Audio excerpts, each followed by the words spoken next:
Hello students, नमस्कार। आप लोगों का एक बार फिर से वेलकम करते हैं आपके अपने YouTube channel success study point पे। तो चलिए, आज के इस वीडियो में आप लोग अंत तक बने रहिएगा, क्योंकि आप लोग के लिए ये वीडियो काफ़ी शानदार होने वाला है। ठीक है, तो जैसा कि बहुत सारे बच्चों का डिमांड आ रहा था कि सर जल्द से जल्द सोशल साइंस के वीडियोज़ अपलोड करिए, तो देखिए उनके लिए हम आज से स्टार्टिंग कर रहे हैं।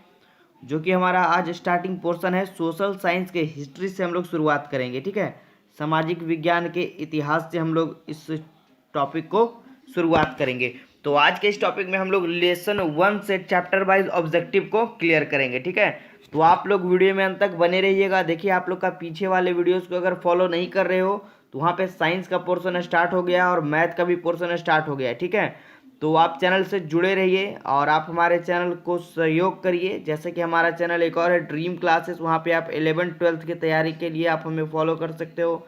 ड्रीम क्लासेस का ऐप भी है हमारा, जो कि प्ले स्टोर से डाउनलोड कर आप उससे घर बैठे पूरी तैयारी कर सकते हो। ठीक है, और आप हमें जनरल कंपटीशन के लिए हमारा एक और चैनल जो है टारगेट विथ राहुल, वहाँ पे जाकर भी हमें फॉलो कर सकते हो। ठीक है, तो चलिए ज़्यादा समय नहीं लेंगे आप लोग का, अभी हम अपने इस टॉपिक पे बात करेंगे। देखिए, आज हम लोग शुरुआत करने जा रहे हैं सामाजिक विज्ञान। ठीक है, तो सामाजिक विज्ञान में जो हमारे इस चैप्टर का नाम है सबसे पहला, यानी कि इतिहास की दुनिया के अंतर्गत पहला चैप्टर है यूरोप में राष्ट्रवाद। ठीक है, तो इसके हम वस्तुनिष्ठ प्रश्नों को कवर करेंगे, जो कि बोर्ड एग्जाम में काफ़ी इंपॉर्टेंट होते हैं।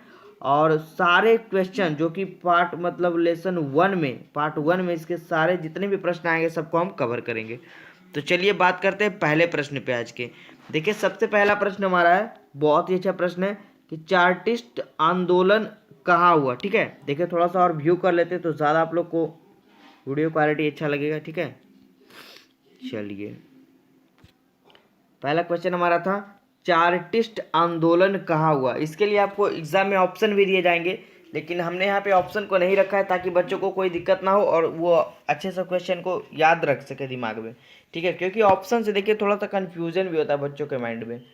तो यहाँ पे आपको अच्छे से याद रखना है और स्क्रीनशॉट लेते चलेंगे। जिन बच्चों को नोट्स बनाना है वो नोट्स बना सकते हैं, और जिन बच्चों को हमारे चैनल के द्वारा नोट्स की प्राप्ति करना है वो हमारे व्हाट्सएप नंबर, देखिए हम दे रहे हैं आप लोग को व्हाट्सएप नंबर प्रोवाइड करा रहे हैं 7520318714। इस नंबर पे आप कांटेक्ट कर सकते हैं। ठीक है, क्लास 10th की पूरी पीडीएफ वहाँ पे मात्र आपको 499 में, जो कि 2016 से हमारी टीम देते आ रही है, ड्रीम क्लासेस की टीम, वहाँ पे आपको पूरी तैयारी वहाँ पे कराई जाएगी। ठीक है, वीडियो लेक्चर सहित सारे टॉपिक ऑल सब्जेक्ट के पीडीएफ आपको 499 में दी जाएगी। ठीक है, तो जिन बच्चों को अगर ज़्यादा ज़रूरत हो पीडीएफ का तो वो वहाँ से जाकर परचेस कर सकते हैं। ठीक है, और ऐसे हमारे चैनल से जुड़कर भी आप अच्छे से अच्छी तैयारी कर सकते हैं।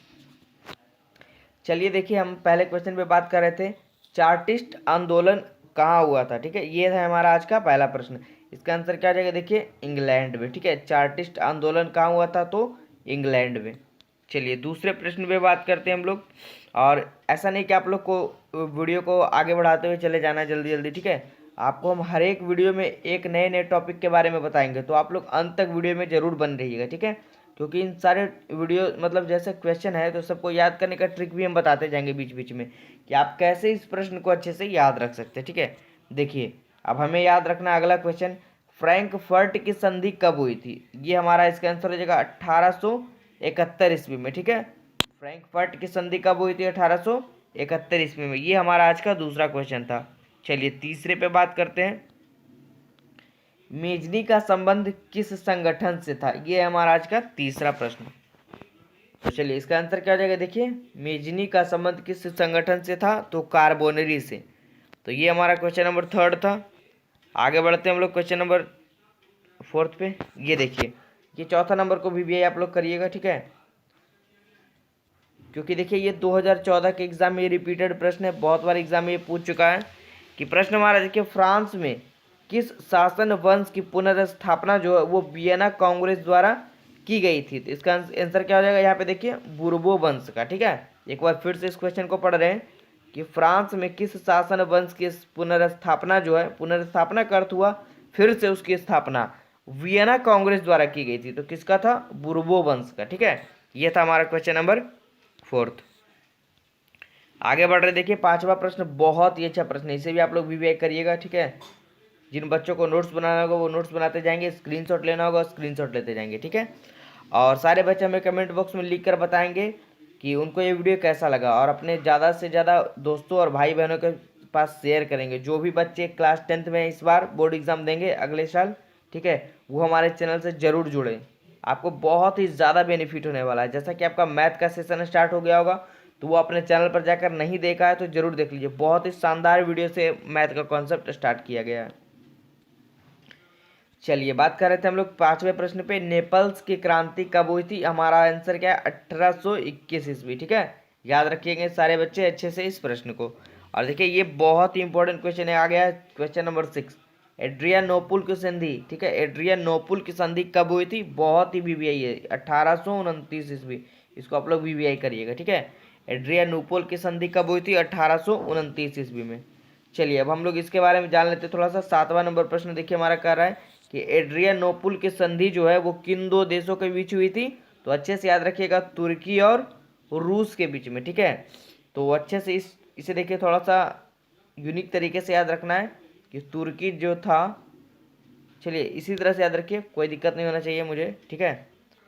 मुझे लग रहा है इस प्रश्न पे आप लोग को कोई दिक्कत नहीं होनी चाहिए, क्योंकि देखिए हमारा प्रश्न था कि एड्रियानोपुल की संधि किन दो देशों के बीच हुई थी। एकदम ऑप्शन नहीं रखा है, तो आप लोग का यहाँ से याद करने के बाद क्लियर हो जाएगा। जैसे ही आप लोग ऑप्शन में देखिएगा उसे टिक कर दीजिएगा, ठीक है। तुर्की एवं रूस के बीच। चलिए 8वें प्रश्न पे बात करते हैं। 8वां प्रश्न हमारा कह रहा है कि इटली तथा जर्मनी वर्तमान में किस महादेश के अंतर्गत आता है, मतलब उस टाइम में। तो हमारा आंसर क्या हो जाएगा, यूरोप में, ठीक है। इटली तथा जर्मनी वर्तमान में किस महादेश के अंतर्गत आता है, तो यूरोप के। चलिए आगे बढ़ते हैं 9वें प्रश्न पे, इसको भी करिएगा, बहुत ही अच्छा प्रश्न है कि जालबेरिन कैसी संस्था थी। सबसे पहले हम लोग जानेंगे जालबेरिन क्या थी। यहाँ पे बेरियन लिखा गया, जालबेरिन भी कहीं कहीं देखने को मिलेगा आपको इस तरह से, जालबेरिन इस टाइप से। तो ये भी बिल्कुल ही सही है, ठीक है। जालबेरिन कैसी संस्था थी। देखिए सबसे पहला टॉपिक यहाँ पे क्लियर हुआ कि जालबेरिन क्या थी, तो एक संस्था थी। तो कैसी संस्था थी, तो ये व्यापारियों की क्या थी, एक संस्था थी। तो यहाँ से ये क्वेश्चन हमारा क्लियर हो गया। चलिए अगला प्रश्न हम 10वां नंबर पढ़ रहे हैं। यूनान को एक स्वतंत्र राष्ट्र घोषित कब किया गया था। बहुत ही अच्छा प्रश्न है, इसका आंसर क्या हो जाएगा, 1832 ईस्वी, ठीक है। चलिए देखिए 11वां नंबर, काफी इंपॉर्टेंट क्वेश्चन है, वीवीए करिएगा इसे। ये देखिए 2 वर्ष एग्जाम में रिपीटेड किया प्रश्न है कि 2012 और 2014 में कि गैरीवाल्डी पेशे से क्या था। बहुत ही अच्छा प्रश्न है, इस बार भी बोर्ड एग्जाम मैंने का चांस है कि गैरीवाल्डी पेशे से क्या था, तो वो नाविक था, यानी नाव चलाता था, ठीक है। चलिए आगे बढ़ते हैं अगले प्रश्न पे, 12वें नंबर पे। 12वां नंबर कह रहा है कि इटली एवं जर्मनी के एकीकरण के विरुद्ध कौन सा देश था। देखिए ठीक है, ऑस्ट्रेलिया नहीं लिखना, यहाँ भी हमारा मिस्टेक से ऑस्ट्रेलिया लिखा गया था, तो ये बिल्कुल ही गलत है। ऑस्ट्रिया और ऑस्ट्रेलिया दोनों अलग अलग देश है, ठीक है। तो इटली एवं जर्मनी के एकीकरण के विरुद्ध कौन सा देश था, तो ऑस्ट्रिया था, ठीक है। ये हमारा राइट आंसर है। चलिए अगर आगे बढ़ते हैं हम लोग, अगला प्रश्न देखिए काफी इंपॉर्टेंट है। कार्बोनरी संगठन किस वर्ष हुआ था। कार्बोनरी नामक संगठन का जो स्थापना है वो किस वर्ष हुआ था, 1810 ईस्वी में, ठीक है। याद रखेंगे आप लोग। चलिए आगे बढ़ते हैं 14वें नंबर प्रश्न पे। जर्मन राइन राज्य का निर्माण किसने किया था। देखिए रिपीटेड प्रश्न है, काफी इंपॉर्टेंट है, वीवीआई करिएगा इसे। 2014 2016 हो सके तो इस बार भी बोर्ड एग्जाम में पूछ दिए कि जर्मन राइन राज्य का निर्माण किसने किया था, तो नेपोलियन बोनापार्ट ने किया था, ठीक है। तो याद रखेंगे नेपोलियन बोनापार्ट या नेपोलियन बोनापार्ट भी कहा जाता है इसे, ठीक है। तो ये था हमारा क्वेश्चन नंबर 14वां।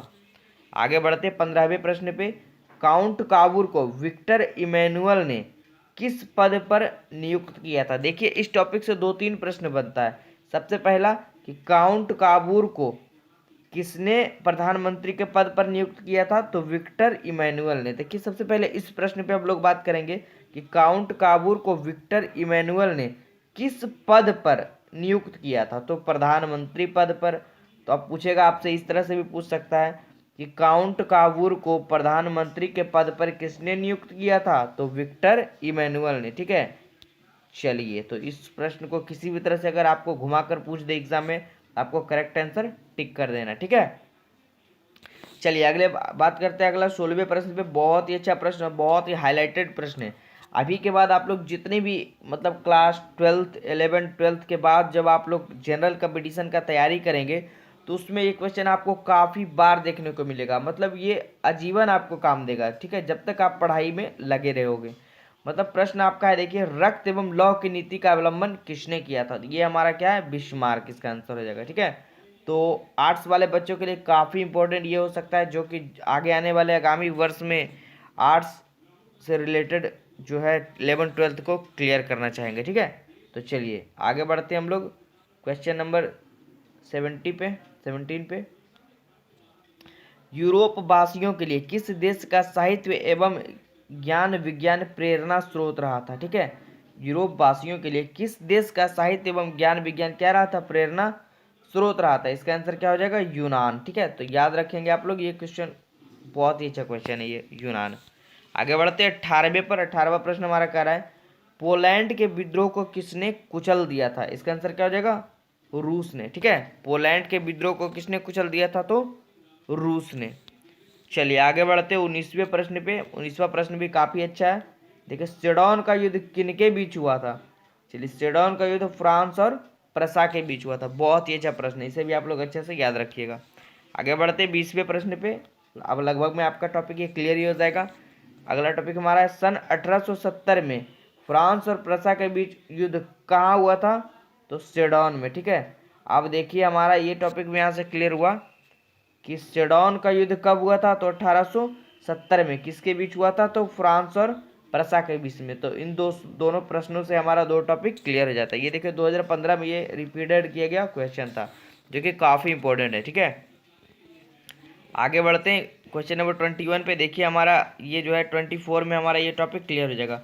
21 को हम लोग कवर करेंगे, किस देश का हंगरी पर पूर्ण आधिपत्य था? ठीक है, किस देश पर हंगरी का क्या था? पूर्ण आधिपत्य था। तो ऑस्ट्रिया पर, ठीक है। ये हमारा 21 नंबर क्वेश्चन है। आगे बढ़ते 22वें नंबर प्रश्न पे कि ओटो को कहाँ का राजा घोषित किया गया था? इसका आंसर क्या हो जाएगा? यूनान का। ओटो को कहाँ का राजा घोषित किया गया था? तो यूनान का राजा, ठीक है। चलिए आगे बढ़ते 23वें नंबर प्रश्न पे। 23वां नंबर प्रश्न है कि किस संधि द्वारा स्वतंत्र यूनान राष्ट्र का उदय हुआ था?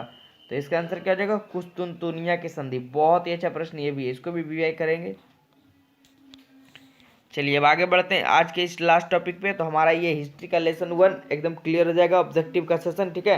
तो इन सारे 24 प्रश्नों को आप लोग कवर कर लीजिएगा, तो आपका चैप्टर 1 में कोई भी दिक्कत नहीं आएगा, ठीक है। प्रश्न हमारा, नव गुएल्फ आंदोलन का प्रणेता कौन था? ठीक है, इसका आंसर क्या हो जाएगा? देखिए, जियो बर्टी, ठीक है। अब देखिए हमारे इस हाईलाइटेड चैनल का नाम यहाँ पे लिखा गया ड्रीम क्लासेस के द्वारा, ठीक है।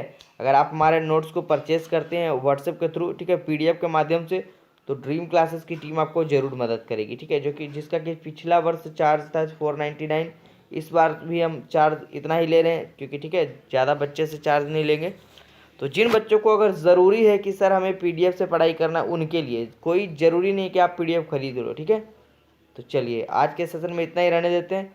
आगे हम लोग अगले टॉपिक में बात करेंगे हमारे लेसन चैप्टर 2 को, ठीक है। तो चलिए ये सेशन हमारा यहीं तक रहेगा। तो उम्मीद है कि ये सेशन आप लोग के लिए बहुत ही बेटर रहा होगा। जिन बच्चों को कोई प्रॉब्लम हो, दिक्कत हो, तो वो हमें कमेंट बॉक्स में कमेंट लिख सकते हैं, ठीक है। इसी तरह सपोर्ट बनाए रखिए आप लोग, और बने रहिए हमारे चैनल के साथ, सक्सेस स्टडी पॉइंट के साथ, ठीक है। Thank you.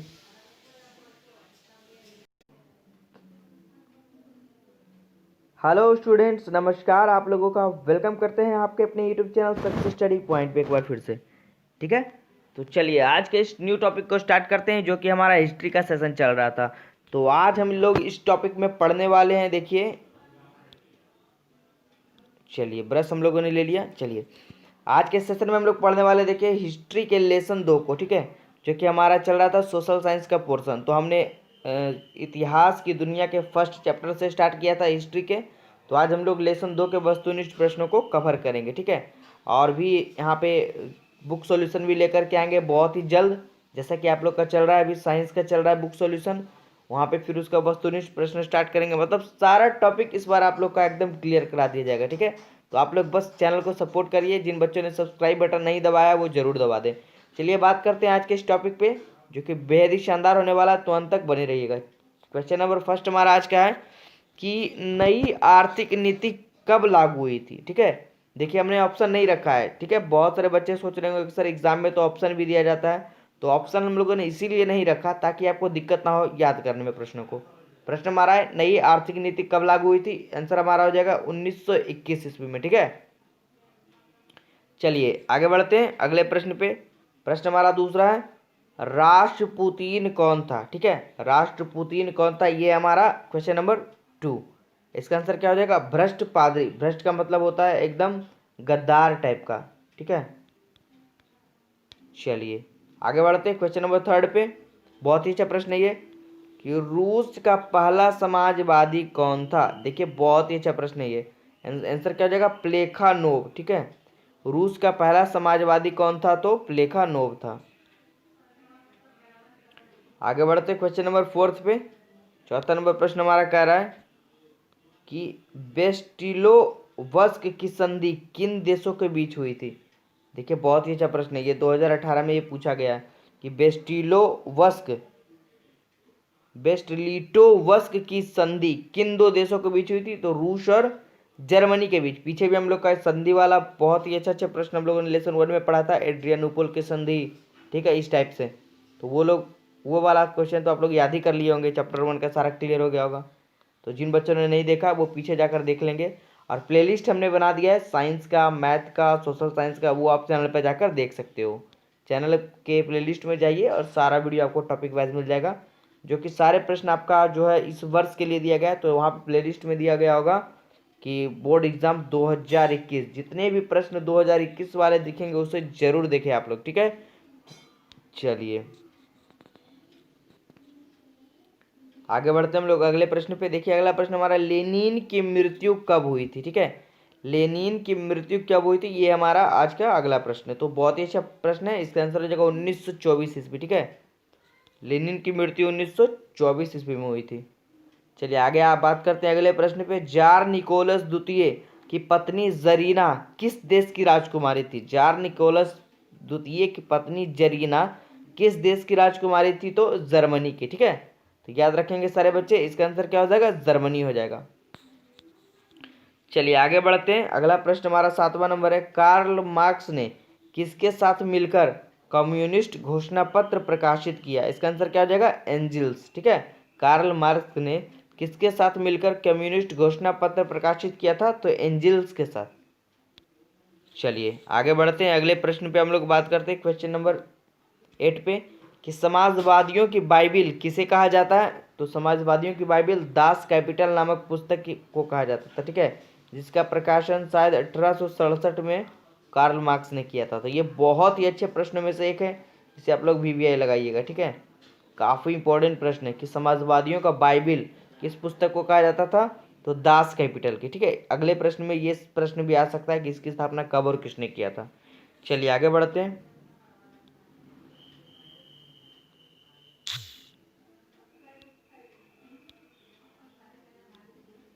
चलिए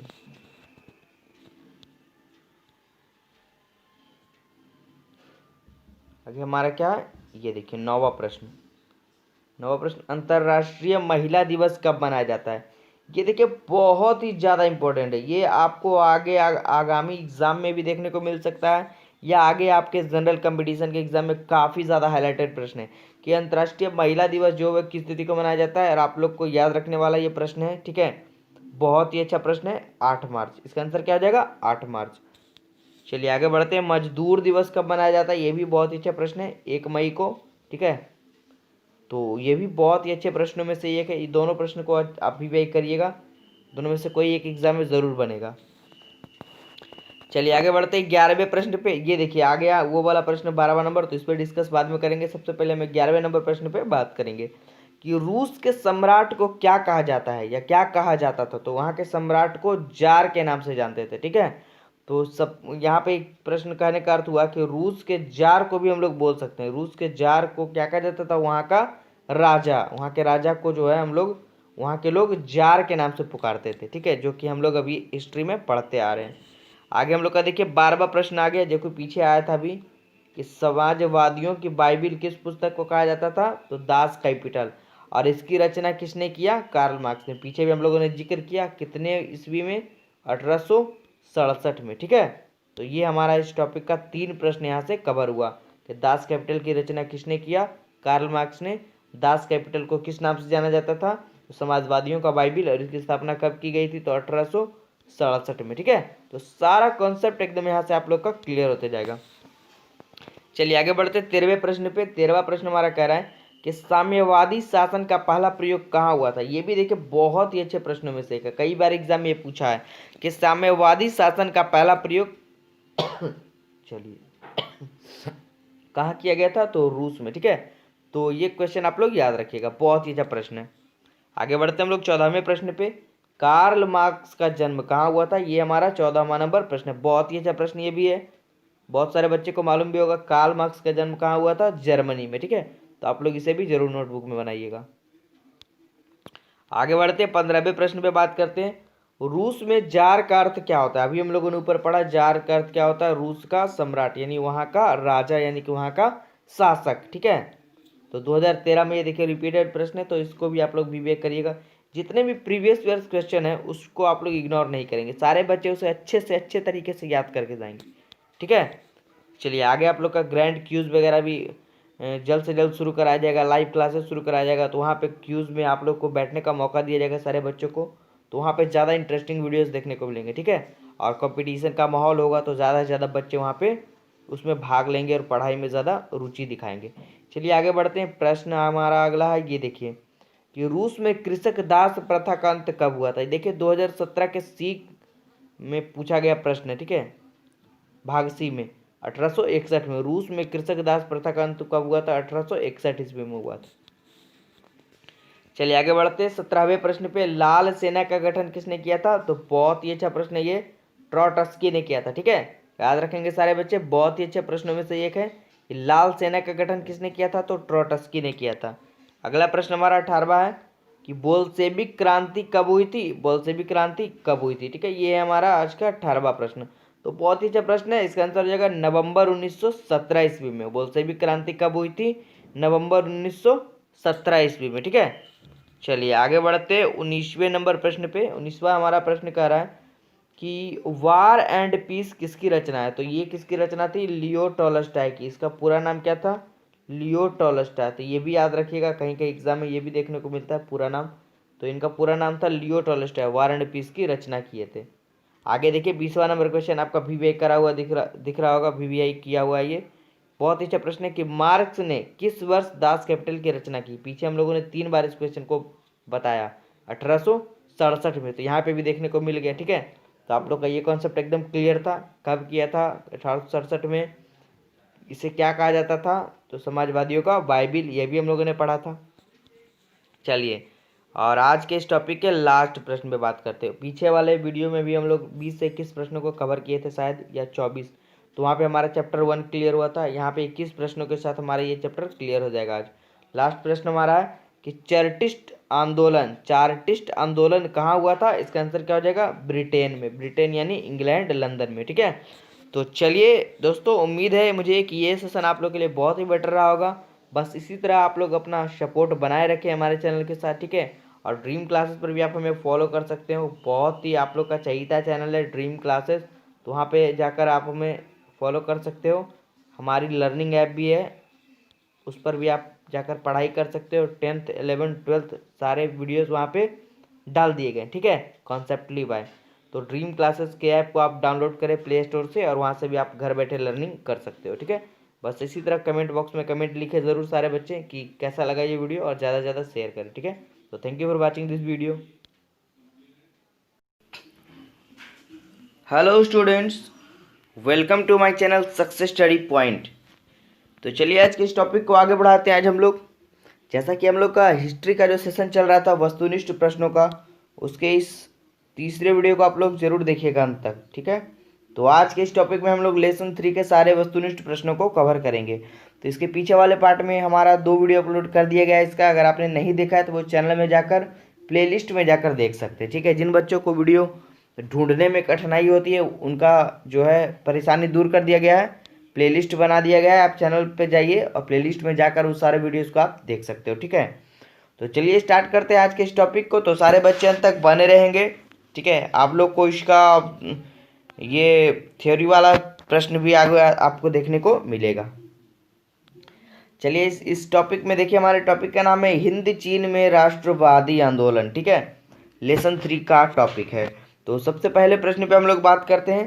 पहला प्रश्न हमारा है कि हिंद चीन क्षेत्र में कौन कौन से देश आते हैं। बहुत ही अच्छे प्रश्नों में से एक है ये हिस्ट्री का।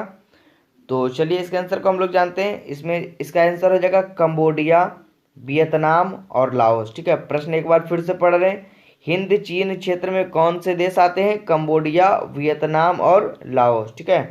तो जो बच्चे न्यू होंगे चैनल पे वो जुड़ जाएंगे हमसे, सब्सक्राइब बटन दबा देंगे और बेल आइकन दबा देंगे।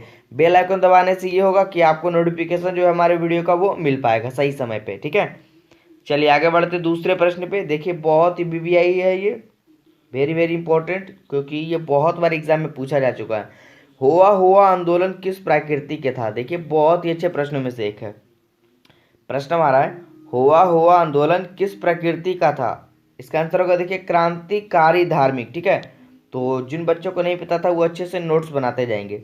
हुआ आंदोलन किस प्रकृति के था, तो क्रांतिकारी धार्मिक का। चलिए आगे बढ़ते हैं क्वेश्चन नंबर 3 पे। थर्ड हमारा कह रहा है कि वियतनाम का एकीकरण कब पूर्ण हुआ। वियतनाम का एकीकरण कब पूर्ण हुआ। इसका आंसर है बिल्कुल सही 1975 ईस्वी, ठीक है, वियतनाम का एकीकरण। चलिए आगे बढ़ते हैं, अगले प्रश्न पे बात करते हैं। देखिए क्वेश्चन नंबर 4 हमारा है, बहुत ही अच्छा प्रश्न है, 2015 में ये पूछा गया, इसको भी करिएगा। जितने भी प्रीवियस ईयर्स क्वेश्चन है उसको इग्नोर नहीं करना है, ठीक है। क्वेश्चन हमारा है वियतनाम में टोकिन फ्री स्कूल, बहुत ही अच्छा प्रश्न है, टोकिन फ्री स्कूल की स्थापना कब हुई थी। एक था हमारा प्रश्न अभी कि वियतनाम का एकीकरण कब हुआ था, 1975 में, और इसका आंसर हो जाएगा टोकिन फ्री स्कूल की स्थापना 1907 ईस्वी में हुई थी, ठीक है।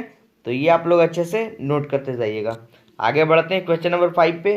5वां प्रश्न हमारा कह रहा है कि स्कॉलर्स विद्रोह कब हुआ था।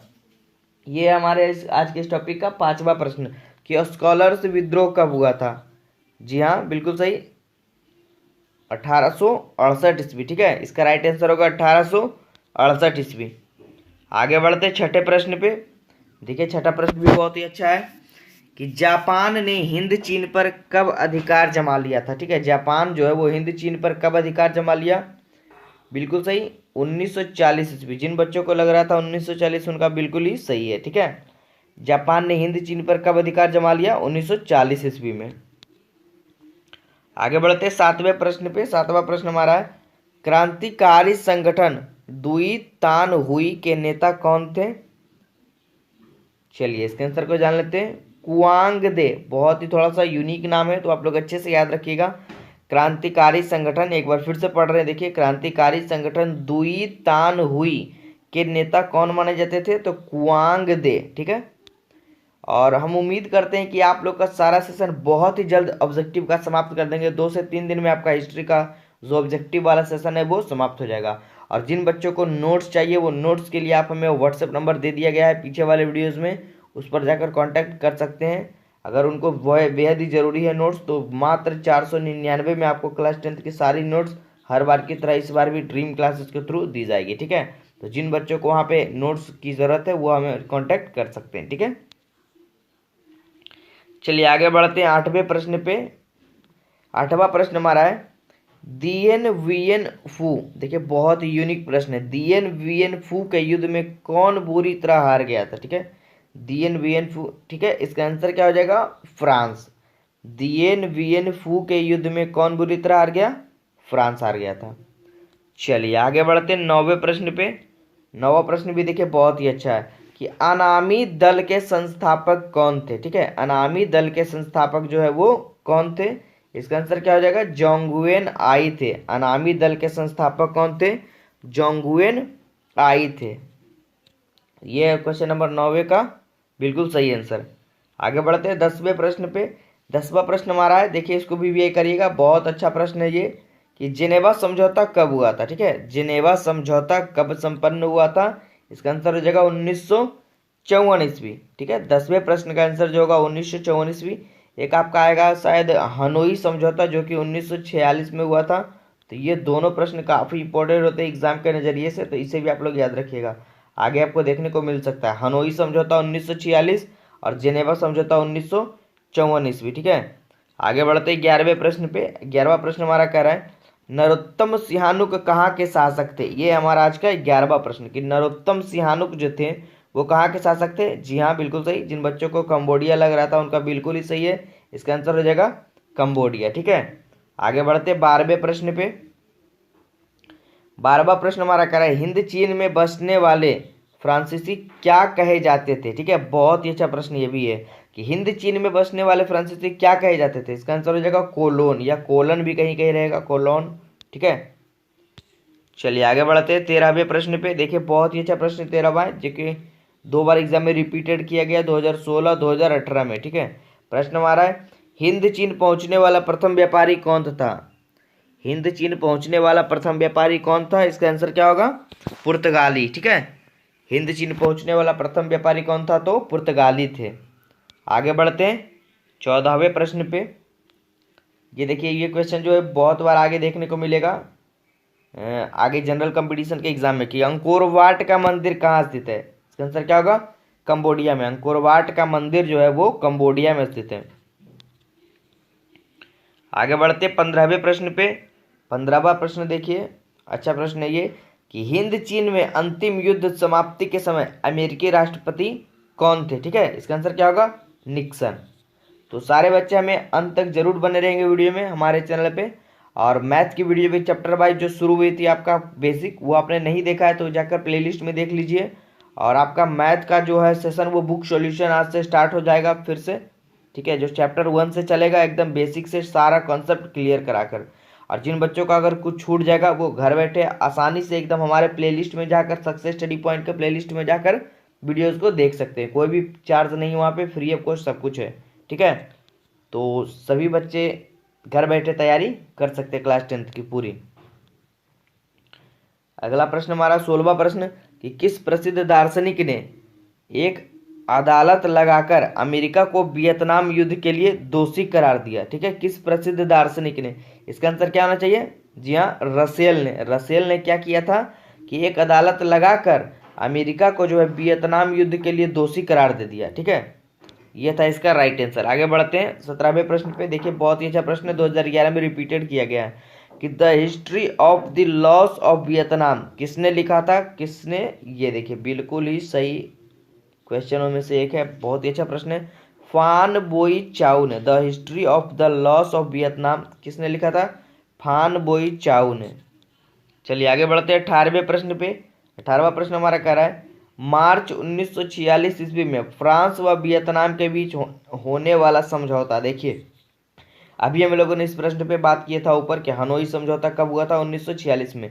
अब देखिए इसके बारे में डिटेल से थोड़ा सा यहाँ पे प्रश्न भी आ गया है कि 1946 मार्च में फ्रांस और वियतनाम, एक प्रश्न और यहाँ से निकल के आ रहा है, हनोई समझौता किनके किनके बीच हुआ था, फ्रांस और वियतनाम के बीच। ठीक है, तो मार्च 1946 में फ्रांस व वियतनाम के बीच होने वाला समझौता किस नाम से जाना जाता है, तो हनोई समझौता। देखिए इस टॉपिक में 2-3 प्रश्न छिपा है, तो आप लोग सारा टॉपिक क्लियर करके जाइएगा। सबसे पहले आपको इस तरह से भी पूछ सकता है हनोई समझौता कब हुआ था, 1946 में। ठीक है, हनोई समझौता किनके किनके बीच हुआ था, फ्रांस और वियतनाम के बीच। या आपको इस तरह से भी पूछ सकता है कि फ्रांस और वियतनाम के बीच 1946 में कौन सा समझौता हुआ था, तो हनोई समझौता। ठीक है, ये 2018 में पूछा गया बेहद ही शानदार प्रश्नों में से एक है। ठीक है, तो चलिए आज के इस टॉपिक में इतना ही। आपका ये लेसन 3 का जो पोर्शन था वो समाप्त हो गया। ठीक है, आगे आप लोग के लिए 4th और 5 लेसन की वीडियो जल्दी अपलोड करेंगे हम, और मैथ का सेशन भी आगे हम लोग पढ़ेंगे। ठीक है, बस आप लोग सपोर्ट करते रहिए, चैनल पे इसी तरह जुड़े रहिए। Thank you for watching this video.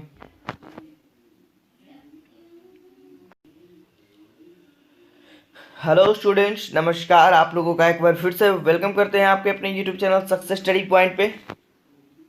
तो चलिए आज के सेशन को स्टार्ट करते हैं, ज़्यादा समय नहीं लेंगे आप लोगों का।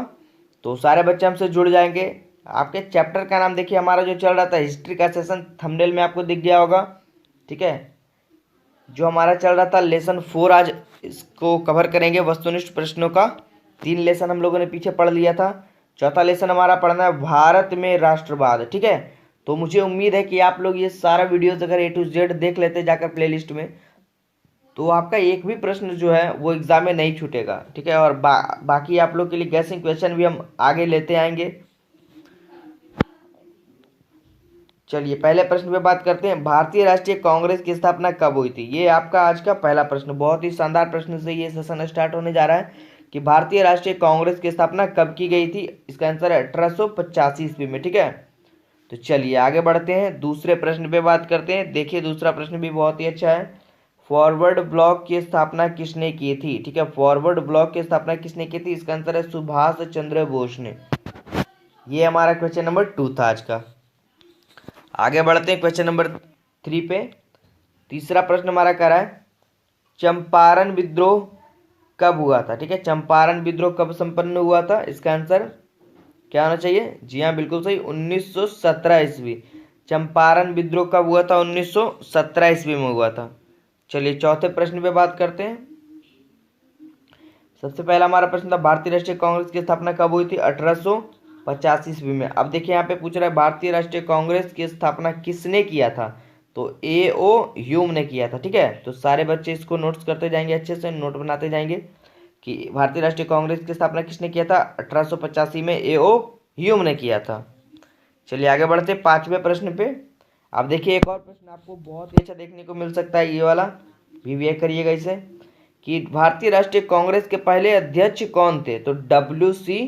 बनर्जी, ठीक है। ये प्रथम भारतीय अध्यक्ष माने जाते हैं भारतीय राष्ट्रीय कांग्रेस के। व्योमेश चंद्र बनर्जी इनका पूरा नाम था, W से व्योमेश और C से इनको बोला जाता था चंद्र, और बनर्जी तो लास्ट में इनका है ही, ठीक है। चलिए आगे पढ़ते हैं, क्वेश्चन नंबर 6 को हम लोग कवर करेंगे कि किस अधिनियम के द्वारा मुसलमानों को पृथक प्रतिनिधित्व प्रदान किया गया था, ठीक है। ये देखिए इसका आंसर होगा 1909 ईस्वी के द्वारा, ठीक है, जिसका की नाम शायद मार्ले मिंटो सुधार के नाम से भी ये जाना जाता था, ठीक है। आगे बढ़ते क्वेश्चन नंबर 7 पे। 7 हमारा कह रहा है, रंपा विद्रोह कब हुआ था। बहुत ही अच्छा प्रश्न है, ये एग्जाम में कई बार पूछा गया है कि रंपा विद्रोह कब हुआ था। इसका आंसर होगा 1916 ईस्वी, ठीक है। रंपा विद्रोह जो है वो 1916 ईस्वी में संपन्न हुआ था। आगे देखिए 8वां नंबर प्रश्न भी बहुत ही अच्छे प्रश्नों में से एक है कि सीमांत गांधी के नाम से कौन जाने जाते थे, तो खान अब्दुल गफ्फार खान, ठीक है। सीमांत गांधी के नाम से खान अब्दुल गफ्फार खान को जाना जाता है। आगे बढ़ते हैं 9वें प्रश्न पे। 9वां प्रश्न हमारा बहुत ही अच्छा ये भी है, वेदों की ओर लौटो का नारा किस भारतीय द्वारा दिया गया था। वेदों की ओर लौटो, इसका आंसर क्या होगा, दयानंद सरस्वती ने, ठीक है। स्वामी दयानंद सरस्वती ने कहा था कि वेदों की ओर लौटो। आगे बढ़ते हैं 10वें प्रश्न पे बात करते हैं। 10वां प्रश्न भी देखिए हमारा अच्छे प्रश्नों में से एक है कि 1920 ईस्वी में ताशकंद में भारतीय कम्युनिस्ट पार्टी का गठन किसने किया था। जी हाँ बिल्कुल सही, इसका आंसर क्या हो जाएगा, M.N. राय ने, ठीक है। 1920 ईस्वी में ताशकंद में भारतीय कम्युनिस्ट पार्टी का गठन किसने किया था, M.N. राय ने। आगे बढ़ते 11वां प्रश्न पे। 11वां प्रश्न हमारा कह रहा है कि अली मुसालियार ने किस विद्रोह का नेतृत्व किया था। अली मुसालियार ने किस विद्रोह का नेतृत्व किया था। इसका आंसर क्या होगा, मोपला विद्रोह, ठीक है। इसका प्रश्न इस तरह से भी पूछ सकता है आपसे कि मोपला विद्रोह का नेतृत्व जो है वो किस नेता ने किया था या किसने किया था, तो अली मुसालियार ने, ठीक है। आगे बढ़ते हैं 12वें प्रश्न पे हम लोग बात करते हैं। 12वां प्रश्न देखिए बहुत ही VVI है, इंपॉर्टेंट करिएगा इसको। गदर पार्टी की स्थापना किसने और कब किया था। बहुत बार एग्जाम में पूछा गया प्रश्न है, तो लाला हरदयाल 1913 ईस्वी में। और एक और जानकारी हम इसमें दे देते हैं आप लोग को कि गदर पार्टी की स्थापना जो है सैन फ्रांसिस्को अमेरिका में हुआ था, ठीक है। तो ये भी आप लोग याद रखिएगा, गदर पार्टी की स्थापना कहाँ हुई थी, सैन फ्रांसिस्को में। आगे बढ़ते 13वें प्रश्न पे, कि भारत में खिलाफत आंदोलन कब शुरू हुआ था। बहुत ही अच्छा प्रश्न है ये, भारत में खिलाफत आंदोलन कब शुरू हुआ था, 1920 ईस्वी में, ठीक है। जिन बच्चों को नहीं मालूम है वो अच्छे से नोट्स कर लेंगे। आगे बढ़ते 14वें प्रश्न पे, लखनऊ समझौता कब हुआ था। ये भी देखिए बहुत ही अच्छा प्रश्न है कि लखनऊ समझौता कब हुआ था। इसका आंसर क्या होगा, 1916 ईस्वी, ठीक है। खिलाफत आंदोलन 1920 ईस्वी, लखनऊ समझौता 1916 ईस्वी। चलिए आगे बढ़ते हैं, बहुत ही हाईलाइटेड प्रश्न देखिए आप लोग को देखने को मिला होगा जालियांवाला बाग हत्याकांड, बार बार ये एग्जाम में रिपीटेड किया गया प्रश्न है कि जालियांवाला बाग हत्याकांड कब हुआ। तो आपको इस प्रश्न का आंसर जो वो डेट सहित याद रखना है, 13 अप्रैल 1919 ईस्वी। ठीक है, जालियांवाला बाग हत्याकांड 13 अप्रैल 1919 ईस्वी को हुआ था, अमृतसर शहर में हुआ था। तो चलिए इसकी जानकारी आगे हम लोग देंगे। चलिए 16वें प्रश्न पे हम लोग बात करते हैं अभी।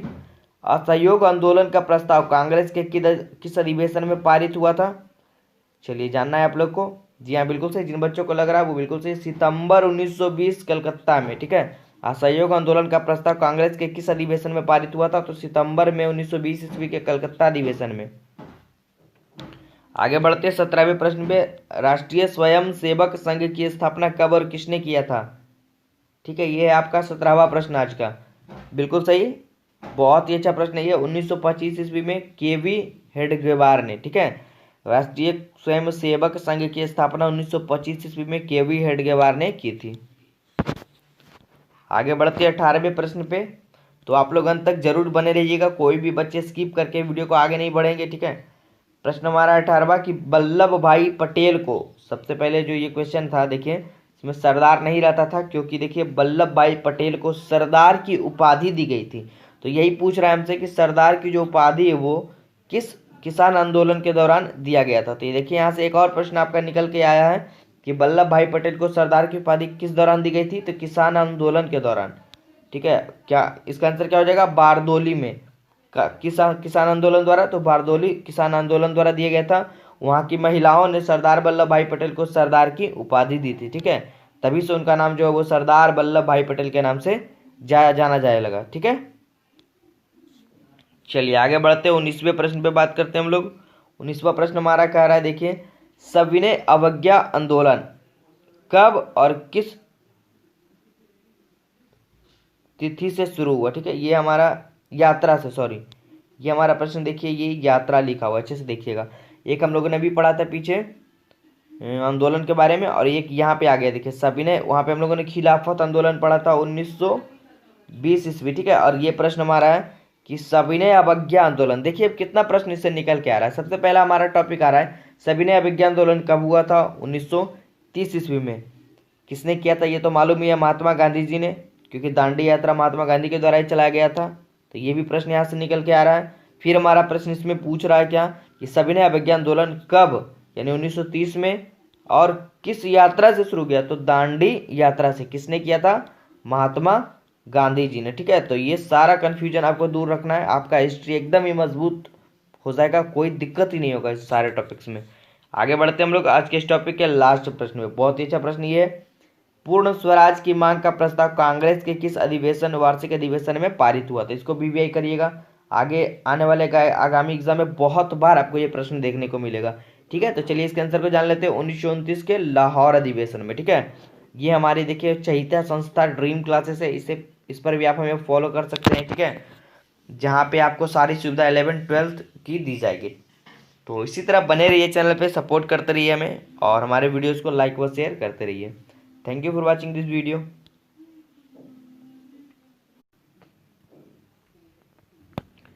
हेलो स्टूडेंट्स, नमस्कार। आप लोगों का एक बार फिर से वेलकम करते हैं आपके अपने YouTube channel success study point पे। तो आज की इस वीडियो में हम लोग पढ़ने वाले हैं, हमारा जो चल रहा था हिस्ट्री का, इतिहास का जो वस्तुनिष्ठ प्रश्नों का जो पार्ट चल रहा था, उसके इस अगले पार्ट को कवर करेंगे। तो आज के इस पार्ट में हम लोग देखेंगे, देखिए हमारा लेसन 5 के जो हमारे चैप्टर का नाम है अर्थव्यवस्था और आजीविका, इसके कुछ बेहद ही शानदार वस्तुनिष्ठ प्रश्नों को कवर करेंगे। ठीक है, तो अगर आपने पीछे वाले वीडियोस को नहीं देखा है तो वो हमारे प्लेलिस्ट में जाकर देख सकते हैं, हमारे चैनल सक्सेस स्टडी पॉइंट पे। ठीक है, जिन बच्चों को दिक्कत होगी, और मैथ की क्लास भी आगे आज आपको देखने को मिलेगी, तो आप लोग बस जुड़े रहिए। और बहुत सारे बच्चों का सवाल यह था कि सर टाइमिंग बता दीजिए और लाइव क्लासेस का समय बता दीजिए। ठीक है, तो उन बच्चों के लिए हम बता देना चाहते हैं, एक बार फिर मैंने बताया था कि हमारी क्लास जो है सुबह देखिए 7 बजे एक वीडियो आपको देखने को ज़रूर मिलेगी, और एक वीडियो आपको शाम में 7 बजे देखने को मिलेगी, ये तो कन्फर्म रखिए। ठीक है, और बाकी रही बात कुछ और टॉपिक्स की, तो हमारा प्रीमियर किया हुआ वीडियोस कभी कभी देखने को मिलता होगा उस टाइप का। ठीक है, तो कभी कभी दोपहर में भी एक आध वीडियो अगर टाइम मिलेगा तो वो भी हम आपको देते रहेंगे। ठीक है, तो उसका नोटिफिकेशन आपको मिल जाएगा अगर आपने चैनल को सब्सक्राइब बटन दबाया है चैनल का, और बेल आइकॉन जो होगा एक नोटिफिकेशन वाला घंटी टाइप का, उसको अगर दबा दिया है तो ज़रूर आपको नोटिफिकेशन मिलेगा हमारे वीडियो का। ठीक है, तो चलिए जो बच्चे न्यू होंगे सब्सक्राइब बटन दबा दें और बेल आइकॉन दबा दें। तो स्टार्ट करते हैं आज के इस टॉपिक को। आज हम लोग बात करने वाले हैं, हमारे चैप्टर का नाम है अर्थव्यवस्था और आजीविका। तो इसके वस्तुनिष्ठ प्रश्नों को हम कवर करेंगे। चलिए पहले प्रश्न पे बात करते हैं। पहला प्रश्न हमारा है, देखिए भारत में कोयला उद्योग का आरंभ कब हुआ था। ठीक है, पहला प्रश्न हमारा क्या है, भारत में कोयला उद्योग का आरंभ कब हुआ था। इसका आंसर हो जाएगा 1814 ईस्वी में। ठीक है, और इसके लिए आपको एग्जाम में 4 ऑप्शन भी दिए जाएंगे, तो मैंने यहाँ पे ऑप्शन नहीं रखा है ताकि बच्चों को कन्फ्यूजन ना हो याद करने में, एकदम अच्छे से क्वेश्चन को याद रख सके दिमाग में कि भारत में कोयला उद्योग का आरंभ कब हुआ था, 1814 ईस्वी में। चलिए बात करते हैं दूसरे प्रश्न पे।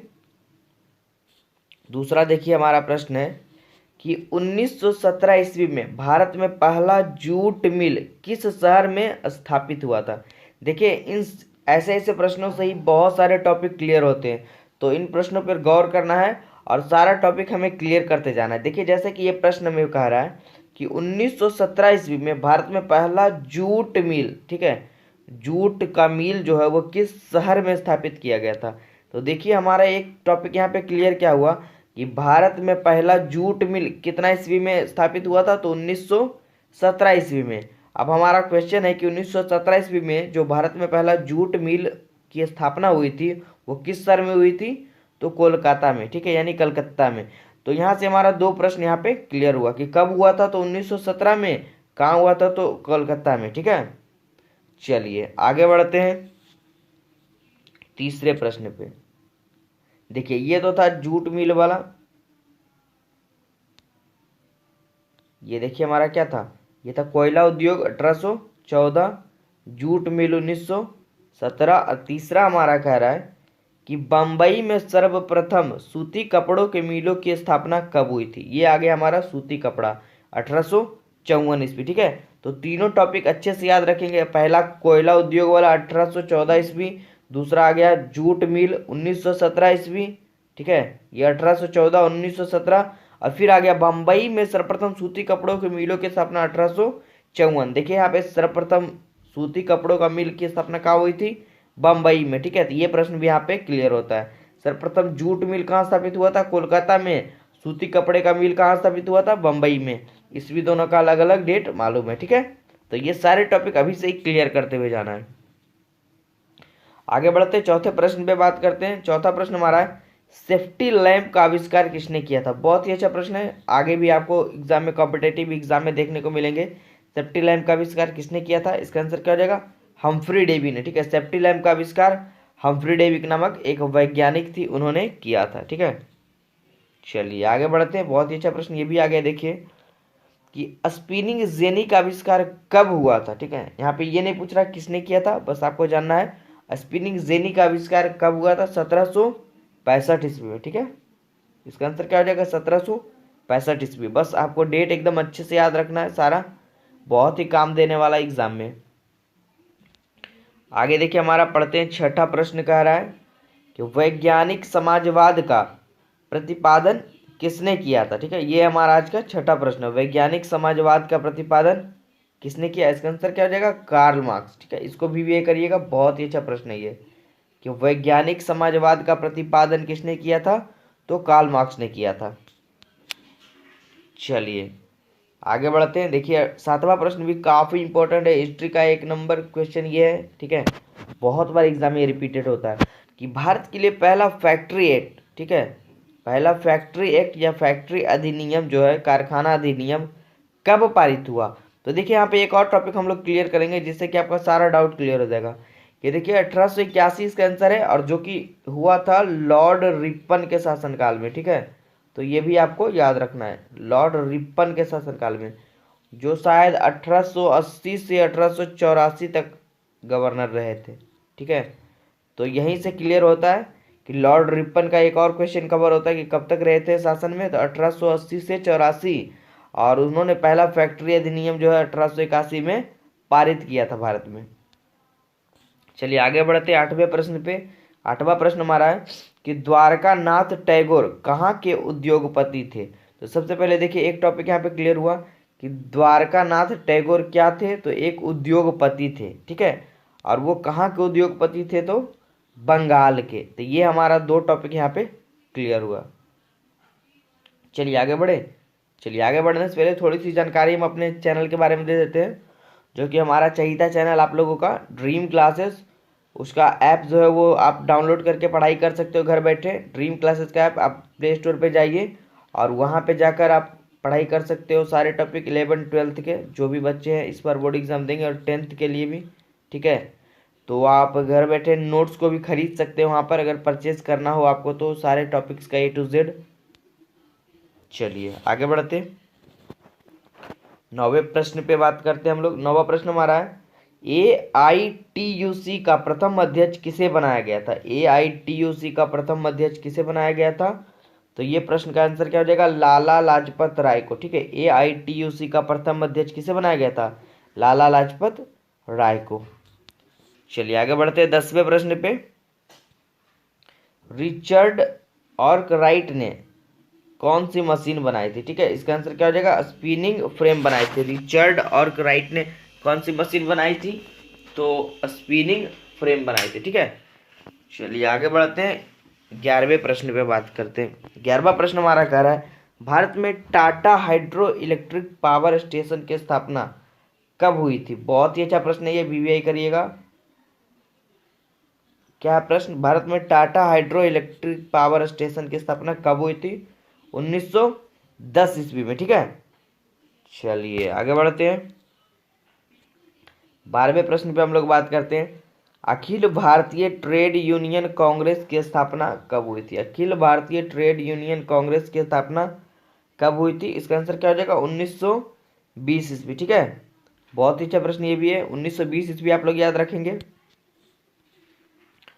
चलिए 13वें प्रश्न पे बात करते हैं, ये भी बहुत अच्छा प्रश्न है कि जमशेद जी टाटा ने Tata iron and steel company की स्थापना कब की थी। देखिए यहाँ पे एक डाउट और क्लियर हो रहा है कि Tata iron and steel company की स्थापना कब हुई थी, तो 1907 में किसने किया था, तो जमशेद जी टाटा ने, ठीक है। यहाँ पे 2-3 टॉपिक एकदम आप लोग का क्लियर हो रहा है, तो इसी टॉपिक वाइज आपका सारा डाउट क्लियर करते जाना है, ठीक है। चलिए 14वें प्रश्न पे बात करते हैं। देखिए बहुत ही अच्छा प्रश्न ये है, इसको भी VI करिएगा, बहुत ही अच्छा प्रश्न है। और उम्मीद है मुझे कि आप सारे स्टूडेंट्स हमारे इस टॉपिक को क्लियर कर रहे होंगे। और मैं बता देना चाहता हूँ कि अगर आपने सारा प्रश्न जो है A to Z आपने अच्छे से क्लियर कर लिया नोट्स बनाकर, तो आपका एग्जाम में एक भी क्वेश्चन जो है वो छूटने वाला नहीं है, ठीक है। तो उसमें कोई शक की बात नहीं है। चलिए प्रश्न हमारा 14वां है कि इंग्लैंड में सभी स्त्री एवं पुरुषों को वयस्क मताधिकार कब प्राप्त हुआ था। इसका आंसर क्या हो जाएगा, 1918 ईस्वी में, ठीक है। चलिए आगे बढ़ते हैं, और भी हम अपने चैनल पे विशेष प्रकार की सुविधा आगे लाने वाले हैं, जैसे कि टेस्ट क्यूज वगैरह, ठीक है। और VVI क्वेश्चन का संग्रह, जैसे कि अभी हम बुक सॉल्यूशन चैप्टर वाइज करवाएंगे, और फिर हम लोग VVI क्वेश्चन को कवर करेंगे, जैसे कि लघु उत्तरीय का टॉप 10 क्वेश्चन, दीर्घ उत्तरीय टॉप 2, टॉप 5, इस तरह से लाएंगे। तो उसमें ज़्यादा इंटरेस्टिंग वो सब वीडियो होगा। तो अभी फिलहाल के लिए स्टार्टिंग है, तो सारे बच्चे को लेकर चलेंगे, ठीक है, ताकि आपका एग्जाम में कुछ भी छूटे नहीं। A to Z एकदम बेसिक से पढ़ाएंगे, जैसा कि आपका मैथ का क्लास स्टार्ट हुआ। तो चलिए इस टॉपिक में इतना ही क्वेश्चन था हमारा, इस पार्ट में 14 क्वेश्चन को ही कवर करेंगे। आगे आने वाले टॉपिक में हम लोग अगले लेसन को कवर करेंगे, ठीक है। तो उम्मीद है ये सेशन आप लोग के लिए बहुत ही अच्छा रहा होगा, और बहुत सारे बच्चों के मन में कन्फ्यूजन होता होगा कुछ कुछ, तो वो हमें कमेंट बॉक्स में लिख कर पूछ सकते हैं, ठीक है। और इसी तरह सपोर्ट करते रहिए हमारे चैनल सक्सेस स्टडी पॉइंट को। Thank you. हेलो स्टूडेंट्स, नमस्कार। आप लोगों का एक बार फिर से वेलकम करते हैं आपके अपने YouTube channel success study point पे। तो चलिए आज के इस टॉपिक को स्टार्ट करते हैं जल्दी से, ज़्यादा समय नहीं लेंगे आप लोगों का। तो जो भी बच्चे न्यू हैं वो अंत तक बने रहेंगे वीडियो में, ठीक है। और पुराने बच्चे के लिए भी ये नोटिफिकेशन है, सारे बच्चे अंत तक बने रहेंगे। लेकिन न्यू बच्चे जो है, जो पहली बार चैनल पे आ रहे हैं, वो हमारे वीडियो को लास्ट तक जरूर देखेंगे, उनको बहुत ही ज़्यादा बेनिफिट होने वाला है। आज हम लोग बात करने वाले हैं, हमारा जो हिस्ट्री का सेशन चल रहा था, इतिहास के वस्तुनिष्ठ प्रश्नों का, उसके लेसन 6 को कवर करेंगे, ठीक है। और ये सारा टॉपिक क्लियर होने के बाद ही आप लोग का अगला सेशन स्टार्ट करेंगे। जैसे कि हिस्ट्री का अगर खत्म हो जाएगा, फिर हम लोग ज्योग्राफी, पोल साइंस, इस तरह से टॉपिक वाइज टॉपिक सारे ऑब्जेक्टिव को कवर कर लेंगे। उसके बाद आपका VVI सेशन भी चलेगा। तो और भी बहुत सारी सुविधा लाने वाले हैं। तो चलिए उन सभी बातों पे आगे हम लोग बात करेंगे। अभी हम लोग बात करते हैं हमारे चैप्टर पे। चैप्टर का नाम है हमारा शहरीकरण एवं शहरी जीवन, लेसन 6। तो इसके कुछ बेहद ही शानदार टॉपिक को कवर करेंगे। सबसे पहले हम लोग बात करेंगे आज के पहले प्रश्न पे। पहला प्रश्न हमारा कह रहा है, देखिए ये वाला, कि लंदन में अनिवार्य प्राथमिक शिक्षा कब लागू हुई थी। लंदन में अनिवार्य प्राथमिक शिक्षा कब लागू हुई थी? इसका आंसर क्या हो जाएगा? 1870 ईस्वी। ठीक है। दूसरा प्रश्न हमारा कह रहा है कि अस्थायी कृषि के प्रभाव से कैसा जमाव संभव हुआ। प्रश्न को समझने का प्रयास कीजिएगा, उसके बाद आंसर याद रखिएगा तो ज़्यादा याद रहेगा। और बहुत सारे बच्चे, देखिए एक और देखिए, हम पढ़ाई का टिप्स आप लोग को बता रहे हैं, जिन बच्चों को दिक्कत होता होगा। बहुत सारे बच्चे क्या है कि अब इस आंसर को ही रट जाते हैं। ठीक है, मतलब उन्हें आंसर तो पता है लेकिन ये नहीं पता रहता कि ये जो आंसर है वो किस प्रश्न का है। तो सबसे पहले गलती यहीं पे बच्चे करते हैं। ठीक है, उनको आंसर तो याद है पर प्रश्न ही मालूम नहीं है। तो यही सबसे बड़ी गलती है आप लोगों की। सबसे पहले हमें जो है वो प्रश्न को ही समझना है और प्रश्न को याद करना है कि प्रश्न हमारा था क्या। अगर हम लोग प्रश्न को समझ जाते हैं और प्रश्न को याद कर लेते हैं कि हमने ये प्रश्न पढ़ा था कि लंदन में अनिवार्य प्राथमिक शिक्षा कब लागू हुई थी, तो ये जो डेट है ना वो अपने आप याद रह जाएगा। ठीक है, तो ये बात आप लोग जरूर गौर करिएगा और हमें कमेंट बॉक्स में सारे बच्चे बताएंगे कि क्या ये एक्सपेरिमेंट सही गया, कि जिन बच्चों ने क्वेश्चन को अच्छे से समझा और पहले प्रश्न को ही अच्छे से याद किया कि प्रश्न हमारा था एक्चुअली में क्या।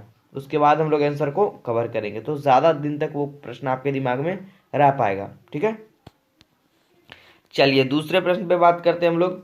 दूसरा प्रश्न हमारा था कि स्थायी कृषि के प्रभाव से कैसा जमाव संभव है। इसका आंसर क्या हो जाएगा? संपत्ति। चलिए तीसरे प्रश्न पे बात करते हैं। कौन सा सामाजिक वर्ग बुद्धिजीवी वर्ग के रूप में उभर कर आया। ठीक है, कौन सा सामाजिक वर्ग जो है वो बुद्धिजीवी वर्ग के रूप में उभर कर आया। इसका आंसर क्या होगा? मध्यम वर्ग। क्या होगा? मध्यम वर्ग। ठीक है, चलिए आगे बढ़ते हैं। चौथे प्रश्न पे बात करते हैं हम लोग। चौथा हमारा कह रहा है, सामंती व्यवस्था से हटकर किस प्रकार की शहरी व्यवस्था की प्रवृत्ति बढ़ी। सामंती व्यवस्था से हटकर किस प्रकार की शहरी व्यवस्था की प्रवृत्ति बढ़ी। इसका आंसर क्या होगा? प्रगतिशील प्रवृत्ति की जो व्यवस्था थी वो बढ़ गई। ठीक है, थोड़ा सा यूनिक क्वेश्चन है ये, तो अच्छे से हम लोग वीडियो को लास्ट तक देखेंगे। पांचवें प्रश्न पे बात करते हैं। पांचवा प्रश्न हमारा कह रहा है कि शहर को आधुनिक व्यक्ति का किस प्रकार का क्षेत्र माना जाता है। इसका आंसर क्या होगा? प्रभाव क्षेत्र। ठीक है, शहर को आधुनिक व्यक्ति का किस प्रकार का क्षेत्र माना जाता है? तो प्रभाव क्षेत्र। आगे बढ़ते छठे प्रश्न पे। छठा प्रश्न हमारा कह रहा है कि 1810 ईस्वी से 1880 ईस्वी तक लंदन की आबादी 10 लाख से बढ़कर कहां तक पहुंची। 1810 से 1880 ईस्वी तक लंदन की आबादी 10 लाख से बढ़कर कहां पहुंची। इसका आंसर क्या होगा? 40 लाख पहुंची। ठीक है, 10 लाख से 40 लाख पहुंची। चलिए बात करते हैं सातवें प्रश्न पे। सातवां प्रश्न हमारा कह रहा है कि एक प्रतियोगी एवं उद्यमी प्रवृत्ति से प्रेरित किस प्रकार की अर्थव्यवस्था लागू की गई है। ठीक है, इसका आंसर क्या होगा? मुद्रा प्रधान अर्थव्यवस्था। एक प्रतियोगी एवं उद्यमी प्रवृत्ति से प्रेरित किस प्रकार की अर्थव्यवस्था लागू की गई है? तो मुद्रा प्रधान अर्थव्यवस्था। आगे बढ़ते हैं आठवें प्रश्न पे बात करते हैं। बहुत ही अच्छा प्रश्न है ये, इसको भी करिएगा, एग्जाम में कई बार ये रिपीट हुआ है। कह रहा प्रश्न हमारा कि जनसंख्या का घनत्व सर्वाधिक यानी सबसे अधिक कहाँ होता है। इसका आंसर क्या होगा? महानगर में, महानगरों में। ठीक है, जनसंख्या का घनत्व सबसे अधिक कहाँ होता है? महानगरों में। आगे बढ़ते हैं नौवें प्रश्न पे बात करते हैं। नौवां प्रश्न हमारा कह रहा है कि पूंजीपति वर्ग के द्वारा किस वर्ग का शोषण हुआ था। इसका आंसर क्या होगा? श्रमिक वर्ग यानी कि मजदूर वर्ग के। ठीक है, मजदूर वर्ग का शोषण हुआ था। आगे बढ़ते हैं 10वें प्रश्न पे। देखिए 10वां प्रश्न भी काफी अच्छा है कि सिटी ऑफ बॉम्बे इम्प्रूवमेंट, ठीक है, इम्प्रूवमेंट ट्रस्ट की स्थापना कब हुई थी। City of Bombay improvement trust की स्थापना कब हुई थी? 1898 ईस्वी। तो ये काफी इंपॉर्टेंट क्वेश्चन है, इसको इग्नोर नहीं करिएगा। ठीक है, चलिए आगे बढ़ते 11वें नंबर पे। 11वां नंबर कह रहा है हमारा कि टेनेमेंटस क्या था। बहुत ही अल्टर टाइप का क्वेश्चन है। देखिए टेनेमेंटस। इतिहास में, पूर्व इतिहास में इसका नाम बहुत ही फेमस था, टेनेमेंटस। देखिए इसका आंसर क्या हो जाएगा, काम चलाऊ मकान। ठीक है, जिससे कि आजकल हम लोग क्या बोलते हैं उसे, झुग्गी कह सकते हैं, या फिर हम लोग ये तंबू के टाइप से कह सकते हैं। ठीक, कीला गाड़ के जो मकान बनाया जाता था उसे हम लोग कहते थे क्या, टेनेमेंटस, यानी काम चलाऊ मकान। चलिए आगे बढ़ते हैं। देखिए बहुत ही अच्छा प्रश्न है ये, खूनी रविवार किसे कहा जाता है, खूनी रविवार किसे कहा जाता है। ये देखिए क्वेश्चन थोड़ा सा अलग है, अच्छे से समझिएगा। ये नहीं कि वो वाला याद रखना है आपको, 1905 वाला। आपको यहाँ पे याद रखना है खूनी रविवार कहा किसे जाता है। ये घटना थी जो कि हुई थी 1905 में शायद। ठीक है, तो उसको याद नहीं रखना है। अभी यहाँ पे प्रश्न हमारा वो भी आगे आ जाएगा। हमारा प्रश्न हमारा कि खूनी रविवार कहा किसे कहा जाता है, तो 1887 ईस्वी के नवंबर माह के रविवार को। ठीक है, 1887 ईस्वी के नवंबर माह के रविवार को। आगे बढ़ते हैं। देखिए अगला प्रश्न हमारा कह रहा है 13वां, कि सबसे पहले भूमिगत रेल कहाँ बनी थी। भूमिगत रेल मतलब भूमि के अंदर रेल, यानी मेट्रो रेल। ठीक है, तो वो कहाँ बनी थी, तो लंदन के पैडिंगटन और फेरिंगन में। ठीक है, थोड़ा सा अल्टर नाम है ये, अच्छे से याद रखिएगा। लंदन में बनी थी, पैडिंगटन और कैरिंगटन में। ठीक है, चलिए आगे बढ़ते हैं। अब देखिए हमारा यही प्रश्न एक और टाइप से पूछ दिया है कि सबसे पहले भूमिगत रेल कब बनी थी। याद रखना 1863 में। कहाँ बनी थी, लंदन में। कहाँ से कहाँ तक, पेडिंगटन और कैरिंगटन के बीच में। लास्ट प्रश्न आज का इस टॉपिक का हम लोग पढ़ते हैं। गार्डन सिटी की अवधारणा किसने विकसित की थी। ये बहुत ही अच्छा प्रश्न है, हाईलाइटेड प्रश्न है ये। गार्डन सिटी की जो अवधारणा है वो किसने विकसित किया था, तो एबेनेजर हॉवर्ड ने। ठीक है, एबेनेजर हॉवर्ड ने ये विकसित किया था। तो चलिए आज के इस टॉपिक में इतना ही। सारे बच्चे इस वीडियो को अंत तक जरूर देख रहे होंगे। ठीक है, तो उम्मीद है इसी तरह आप लोग अपना सपोर्ट बनाए रखेंगे सक्सेस स्टडी पॉइंट पे, और भी आने वाले जो वीडियोस होंगे उसको अंत तक देखकर हमारे इस टॉपिक को सारा क्लियर कर पाएंगे। ठीक है, तो thank you for watching this video. इसी तरह बने रहिए चैनल पे। Hello students, welcome back to my channel success study point. तो चलिए आज के इस लेटेस्ट टॉपिक को स्टार्ट करते हैं। तो आज के इस टॉपिक में हम लोग पढ़ने वाले हैं, हमारा जो इतिहास का जो चल रहा था सेशन, उसके इस अगले पार्ट को कवर करेंगे। तो हमने 6 लेसन तक कवर कर लिया था, आज हम लोग लेसन 7 पे बात करेंगे। तो हमारे चैप्टर का नाम है व्यापार और भूमंडलीकरण। ठीक है, तो सारे बच्चे अंत तक बने रहेंगे। लास्ट में जिन बच्चों को कोई दिक्कत होगा वो हमें कमेंट बॉक्स में लिख कर पूछ सकते हैं सवाल। चलिए बात करते हैं आज के पहले प्रश्न पे। पहला प्रश्न आज का हमारा देखिए, अमेरिका का पता किसने लगाया। ठीक है, बहुत ही अच्छा प्रश्न है कि अमेरिका का पता किसने लगाया। तो इसका आंसर क्या हो जाएगा, कोलंबस ने। ठीक है, अमेरिका का पता किसने लगाया था, कोलंबस ने। चलिए एक और प्रश्न यहाँ से आपका देखिए क्लियर कर देते हैं। वेस्ट इंडीज की खोज भी किसने किया था, वो भी इसी वैज्ञानिक ने, कोलंबस ने किया था। यहाँ पे 2 प्रश्न आपका क्लियर होता है। ठीक है, अमेरिका का पता किसने लगाया, तो कोलंबस ने, जो कि शायद 1498 में लगाया था। ठीक है, और अगर ये पूछ दे वेस्ट इंडीज़ वाला तो वो 1492 आप लोग को कहना है। ठीक है, तो ये हो गया वेस्ट इंडीज़ वाला और ये हो गया अमेरिका वाला। तो 2 प्रश्न यहाँ पे आप लोग का क्लियर हुआ। ठीक है, चलिए आगे बढ़ते हैं, दूसरे प्रश्न पे बात करते हैं हम लोग। दूसरा प्रश्न देखिए बहुत ही हाईलाइटेड है कि गिरमिटिया मजदूर किसे कहा जाता है। बहुत बार आपने हिस्ट्री में देखा होगा गिरमिटिया मजदूर इस तरह से। तो इसका आंसर देखिए क्या होगा, अनुबंधित मजदूर। ठीक है, अनुबंधित मजदूर, इसका अर्थ ये हो गया कि मतलब जो कि मतलब ठेके वाला मजदूर हो गया ना, उस तरह से कि मतलब उसे कह दिया गया कि आपको मतलब हम इतना इतना दिनों के लिए रोजगार दे रहे हैं, इतना रुपया देंगे। ठीक है, इस तरह से अनुबंध पे आधारित मजदूर। ठीक है, चलिए आगे बढ़ते हैं तीसरे प्रश्न पे। बहुत ही अच्छा प्रश्न ये है कि चीन में क्रांति कब हुई थी। चीन में क्रांति या चीनी क्रांति के नाम से भी उसे जाना जाता है, 1949 ईस्वी। तो इसको भी यही करिएगा, काफी इंपॉर्टेंट प्रश्न है ये कि चीन में क्रांति कब हुई थी, 1949 में। ठीक है, चलिए आगे बढ़ते हैं चौथे प्रश्न पे। चौथा प्रश्न हमारा कह रहा है कि कॉर्न लॉ किस देश का कानून था। कॉर्न लॉ, बहुत ही अच्छा प्रश्न है ये देखिए, कॉर्न लॉ किस देश का कानून था। इसका आंसर क्या हो जाएगा, ब्रिटेन का। ठीक है, कॉर्नेला किस देश का कानून था? तो ब्रिटेन का। चलिए आगे बढ़ते हैं पांचवें प्रश्न पे। पांचवा प्रश्न हमारा थोड़ा सा यूनिक है। देखिए प्रश्न हमारा क्या कर रहा है, समझेंगे हम लोग। IMF और विश्व बैंक ने काम करना कब शुरू किया? मतलब दोनों ने साथ में काम करना कब शुरू किया? IMF और विश्व बैंक ने काम करना कब प्रारंभ किया? 1947 ईस्वी में, यानी भारत की आजादी के समय। ठीक है, आगे बढ़ते हैं अगले प्रश्न पे। अगला प्रश्न हमारा कह रहा है कि VS नाइपोल कौन थे? ठीक है, VS नाइपोल कौन थे, ये हमसे पूछा गया। इसका आंसर क्या हो जाएगा? नोबेल पुरस्कार विजेता थे। VS नाइपोल एक वैज्ञानिक भी थे, खोजकर्ता भी थे और आविष्कारक भी थे। ठीक है, तो ये याद रखिएगा, VS नाइपोल जो है कौन थे? एक नोबेल पुरस्कार विजेता थे। जो आपको ऑप्शन में दिखे वो टिक कर देना। सातवें प्रश्न पे बात करते हैं हम लोग।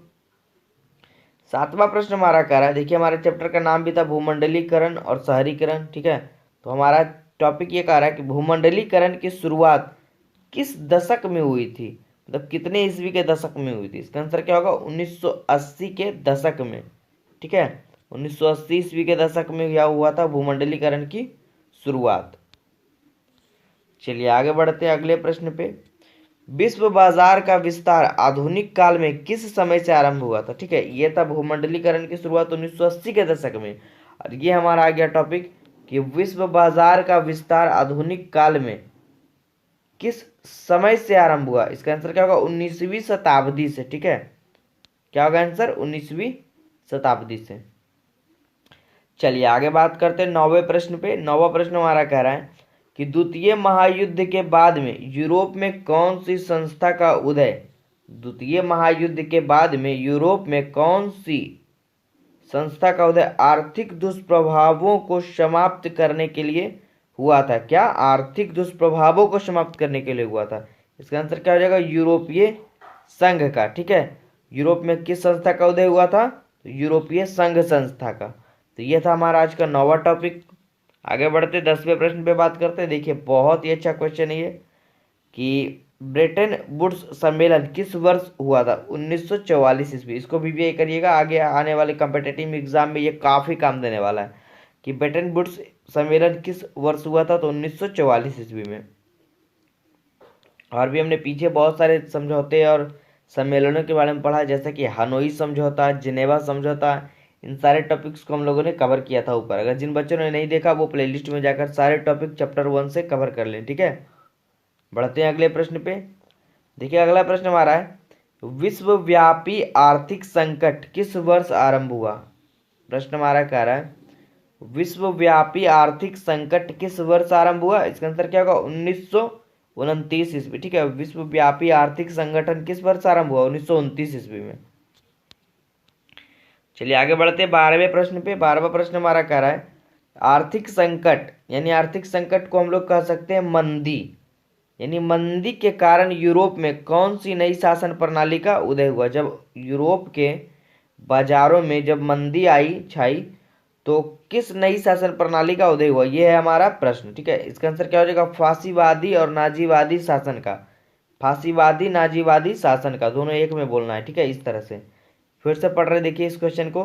आर्थिक संकट भी रह सकता है या मंदी भी रह सकता है प्रश्न में आपका, दोनों एक ही चीज है। ठीक है, प्रश्न रहेगा आपको कि आर्थिक संकट के कारण यूरोप में कौन सी नई शासन प्रणाली का उदय हुआ? तो फांसीवादी नाजीवादी शासन का। ठीक है, बढ़ते हैं आगे 13वें प्रश्न पे। 13वां प्रश्न हमारा कह रहा है कि प्राचीन काल में किस स्थान मार्ग से एशिया और यूरोप का व्यापार होता था? ठीक है, प्राचीन काल में किस स्थान मार्ग से एशिया और यूरोप का व्यापार होता था? याद रखना है, रेशम मार्ग से। ठीक है, बहुत ही अच्छा प्रश्न है ये, भी करिएगा। रेशम मार्ग से दोनों में व्यापार होता था। ठीक है, चलिए आगे बढ़ते 14वें प्रश्न पे। गिरमिटिया मजदूर बिहार के किस क्षेत्र से भेजे जाते थे? देखिए यहाँ पे एक और क्वेश्चन क्लियर हुआ। गिरमिटिया मजदूर कहाँ के थे? बिहार के। और वो किस क्षेत्र से भेजे जाते थे? तो बिहार के पश्चिमी क्षेत्र से। ठीक है, तो ये हमारा दो टॉपिक यहाँ पे क्लियर हो गया। चलिए आगे बढ़ते हैं, बात करते हैं कुछ और टॉपिक्स पे। तो हमारा ये चैप्टर क्लियर हो जाएगा। अब प्रश्न हमारा है, आधुनिक युग में अर्थव्यवस्था के क्षेत्र में होने वाली सबसे बड़ी क्रांति कौन सी थी? ठीक है, तो इसका आंसर क्या होगा? औद्योगिक क्रांति। देखिए इसका डेफिनेशन यहाँ से भी क्लियर हो रहा है कि औद्योगिक क्रांति क्या थी, किसे कहा जाता है। तो इसका आंसर हम बोल सकते हैं कि आधुनिक युग में अर्थव्यवस्था के क्षेत्र में होने वाली सबसे बड़ी क्रांति क्या कहलाई? औद्योगिक क्रांति कहलाई। ठीक है, तो यहाँ से देखिए 2 नंबर वाला लघुत्तरीय प्रश्न भी आपका क्लियर हुआ, जो कि हम आगे आने वाले पार्ट में कराएंगे, क्योंकि हमारा भी वस्तुनिष्ठ प्रश्नों का चल रहा है पार्ट। तो ये एक और चैप्टर बच गया हमारा हिस्ट्री का, उसको कवर करके हम लोग फिर लघुत्तरीय वाला टॉपिक क्लियर करेंगे। ठीक है, चलिए, तो आज के इस चैप्टर का ये लास्ट टॉपिक है, तो उम्मीद है कि सारे बच्चे इसमें अंत तक बने रहेंगे। प्रश्न हमारा लास्ट है आज का कि पहले विश्व बाजार के रूप में कौन सी शहर उभर कर आया? सबसे पहले विश्व बाजार के रूप में कौन सा शहर उभर कर आया, मतलब निकल कर सामने आया? ठीक है, इसका आंसर क्या हो जाएगा? अलेक्जेंड्रिया। याद रखेंगे, ये बेहद ही शानदार प्रश्नों में से एक है। ठीक है, तो उम्मीद है मुझे स्टूडेंट्स कि आप लोग को ये सेशन बहुत ही अच्छा लगा होगा, और ये आप लोग का चाहिए चैनल ड्रीम क्लासेस, सपोर्ट करना ना भूलें। अभी जाकर चैनल को सब्सक्राइब कर दीजिए अगर जिन बच्चों को 11th-12th से कोई भी रिलेटेड नॉलेज चाहिए। ठीक है, पूरी क्लास करवाई जाती है वहाँ पर, तो इसी तरह बने रहिए, हमारे चैनल को सपोर्ट करते रहिए, और भी लेटेस्ट वीडियो आप लोग को लगातार मिलते रहेगी। ठीक है, अगर आपके कोई भी भाई बहन दोस्त वगैरह हो तो उनके पास ये वीडियो शेयर करना ना भूले। ठीक है, तो thank you for watching this video.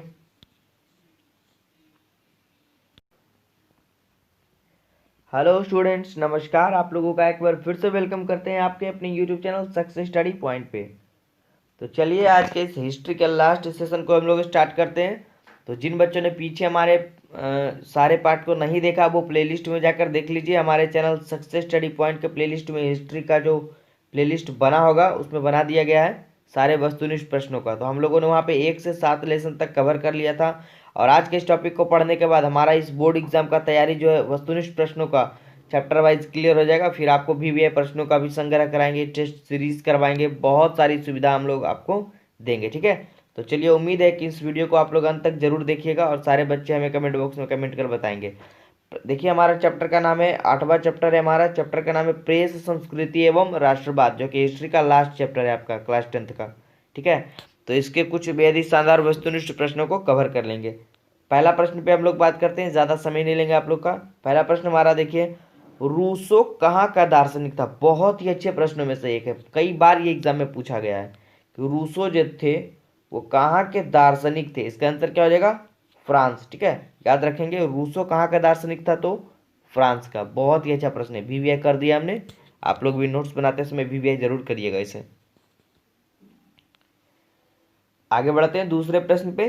ठीक है, चलिए, दूसरा प्रश्न हमारा है, इंग्लैंड में मुद्रण कला को पहुंचाने वाला कौन था? ठीक है, इंग्लैंड में जो है मुद्रण कला को पहुंचाने वाला वैज्ञानिक या व्यक्ति कह सकते हैं, कौन था? ठीक है, चलिए इसके आंसर को जानते हैं। इसका आंसर क्या था? कैक्सटन। अच्छे से देखिएगा, बहुत ही अच्छा प्रश्न है। इंग्लैंड में मुद्रण कला पहुंचाने वाला कौन था?